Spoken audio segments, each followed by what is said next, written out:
দর্শক, মানি আওয়ারে স্বাগতম। সম্প্রতি ইউএস সিনেটের রিপোর্টে আন্তর্জাতিক ব্যাংক এইচএসবিসি অবৈধ অর্থ সরবরাহের ব্যাপারে একটি অভিযোগ উঠেছে। এই ব্যাপারে আজকে আমরা কথা বলবো। আমাদের সাথে উপস্থিত আছেন doctor Ahsan Mansur, executive director policy research institute, এবং মোহাম্মদ আব্দুল মান্নান, ম্যানেজিং ডিরেক্টর ইসলামী ব্যাংক বাংলাদেশ লিমিটেড। ধন্যবাদ আপনাদেরকে। দর্শক, প্রথমে আমরা একটি রিপোর্ট দেখে আসবো। বিশ্বের অন্যতম শীর্ষস্থানীয় ব্যাংক এইচএসবিসির বিরুদ্ধে জঙ্গি অর্থায়ন, অর্থ পাচার এবং মাদক ব্যবসায় সহায়তার অভিযোগ তুলেছে মার্কিন সিনেটর। মেক্সিকোর মাদক ব্যবসার অবৈধ অর্থ যুক্তরাষ্ট্রের অর্থবাজারে প্রবেশের ঘটনা অনুসন্ধানে গঠিত মার্কিন সিনেটের এক প্রতিবেদনে এই অভিযোগ করা হয়েছে। ৩৩৫ পৃষ্ঠার এই প্রতিবেদনে ইসলামী ব্যাংক বাংলাদেশ লিমিটেড ও সোশ্যাল ইসলামী ব্যাংকের নাম উল্লেখ করে বলা হয়, এই দুটি ব্যাংকের বিরুদ্ধে সন্দেহভাজন ব্যক্তি বা প্রতিষ্ঠানে অর্থায়নের অভিযোগ সত্ত্বেও তাদের সাথে মুদ্রা পাচার বিরোধী নিয়ন্ত্রণ ছাড়াই লেনদেন করেছে এইচএসবিসির যুক্তরাষ্ট্র শাখা। প্রতিবেদনে আরো বলা হয়, জঙ্গি তৎপরতায় অভিযুক্ত সৌদি আরবের আল রাজি ব্যাংকের শেয়ার আছে ইসলামী ব্যাংকে। এই ব্যাংকের শতকরা ৩৭ ভাগের মালিক আল রাজি গ্রুপ। অন্যদিকে এসআইবিএল ব্যাংকের বিরুদ্ধে ব্যাংকটির দুই অংশীদার ইন্টারন্যাশনাল ইসলামিক রিলিফ অর্গানাইজেশন ও লাজনাত আল বীর আল ইসলামের সঙ্গেও সন্ত্রাসবাদের অর্থায়নের যোগসূত্র পেয়েছে মার্কিন সিনেট। তবে মার্কিন সিনেটের তোলা অভিযোগ অবান্তর ও বিভ্রান্তিমূলক বলে মন্তব্য করেছে ইসলামী ব্যাংকের শীর্ষস্থানীয় কর্মকর্তারা। সম্প্রতি এই বিষয়ে ডাকা সংবাদ সম্মেলনে ব্যাংকের ব্যবস্থাপনা পরিচালক দাবি করেন, ইসলামী ব্যাংক কখনোই কোনো ব্যক্তি বা প্রতিষ্ঠানকে জঙ্গি অর্থায়ন করেনি। এদিকে ইসলামী ব্যাংকের জরিমানার বিষয়টি পুরনো ইস্যু বলে স্বীকার করেছে কেন্দ্রীয় ব্যাংকও। মার্কিন সিনেটের প্রতিবেদন বিশ্লেষণ করে নতুন কিছু পাওয়া গেলে দায়ী ব্যাংকের বিরুদ্ধে ব্যবস্থা নেওয়া হবে বলে জানান গভর্নর। পুরনো ইস্যু, আমরা নতুন করে এই ধরনের ঘটনা যাতে না ঘটে সেজন্য আমরা সদা সক্রিয় আছি, বিশ্লেষণ করছি এবং বিশ্লেষণ করে যা যথোপযুক্ত ব্যবস্থা নেওয়া লাগে নেব।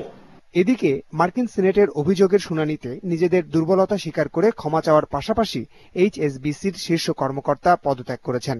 সেই সাথে ব্যাংক পরিচালনা নীতিমালায় পরিবর্তন আনারও প্রতিশ্রুতি দিয়েছে ব্যাংকটি। সার্বিক বিষয় বিশ্লেষণ করে বিশেষজ্ঞরা বলছেন, ব্যাংকগুলোর লেনদেনে স্বচ্ছতা বাড়াতে কেন্দ্রীয় ব্যাংকের নজরদারি জরুরি। পাশাপাশি মার্কিন সিনেটের অভিযোগও খতিয়ে দেখার পরামর্শ তাদের।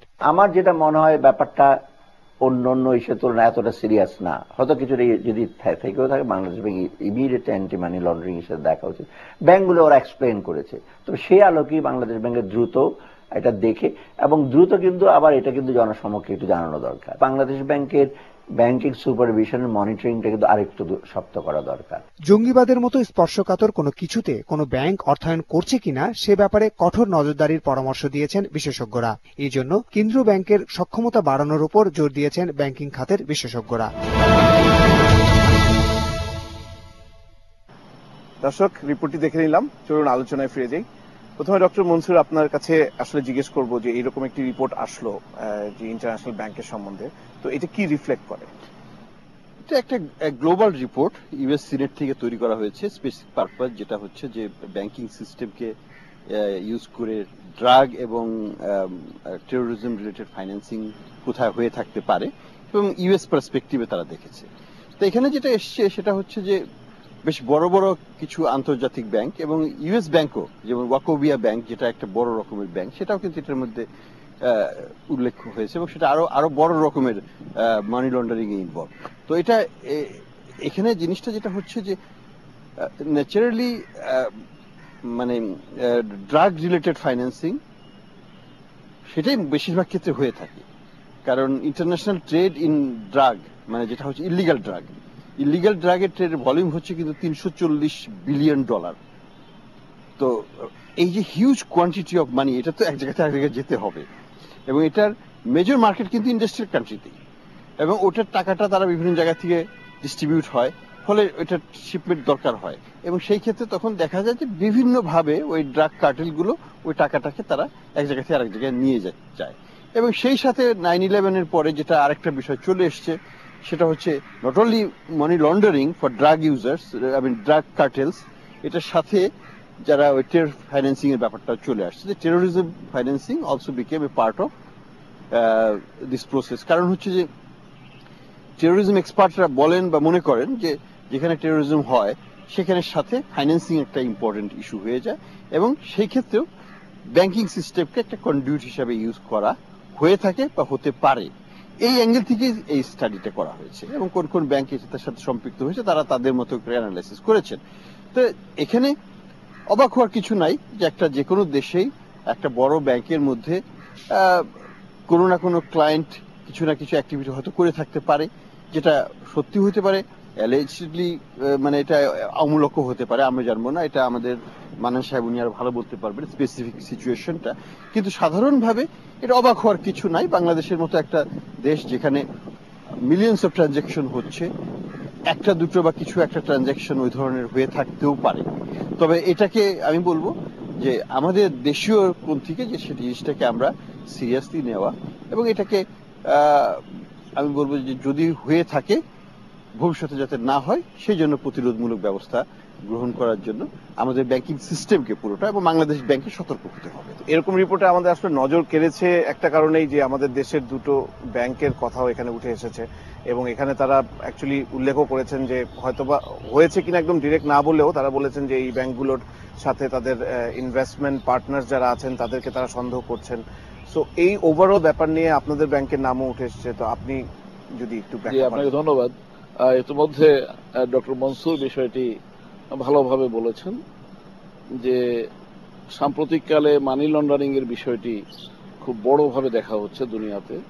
তারই অংশ হিসেবে মার্কিন সিনেটের একটি সাব কমিটি মেক্সিকোতে এইচএসবিসির যে কিছু আর্থিক অনিয়ম এবং এই অনিয়মের বিষয়টি কিন্তু আজকে নতুন নয়, প্রায় এক দশক ধরে এই অনিয়মের বিষয়টি সংঘটিত হচ্ছে।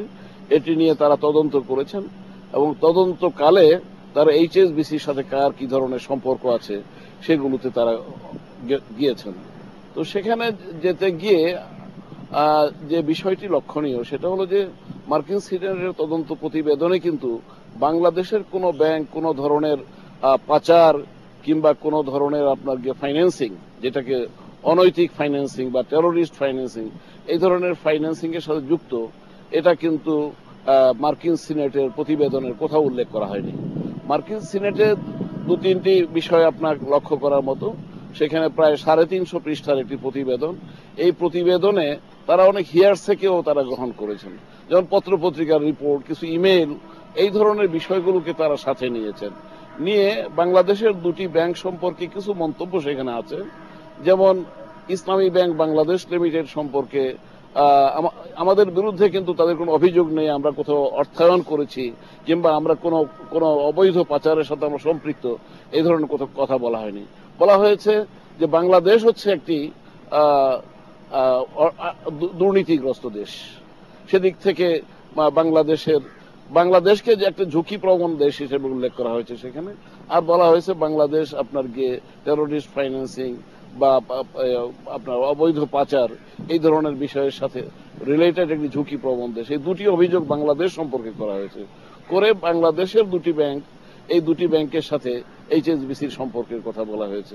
বিষয়টি কিন্তু খুব একটু গভীর থেকে দেখার ব্যাপার যে হঠাৎ করে একটি প্রতিষ্ঠানের নাম যখন উল্লেখ করা হয় তখন আরো দায়িত্বশীলতার সাথে উল্লেখ করতে হবে। এটা হচ্ছে আমার একটি বিবেচ্য বিষয়, যেখানে বাংলাদেশের দুটি ব্যাংক সম্পর্কে তাদের যে সমস্ত বিষয় তাদের বিবেচ্য, সে ধরনের বিবেচনার কোনো কিছুই বাংলাদেশের দুটি ব্যাংকের সাথে জড়িত নয়। আমরা একটা ব্রেকের সময় হয়ে গেল, বিরতি নিয়ে আমরা আবার ফিরে আসবো।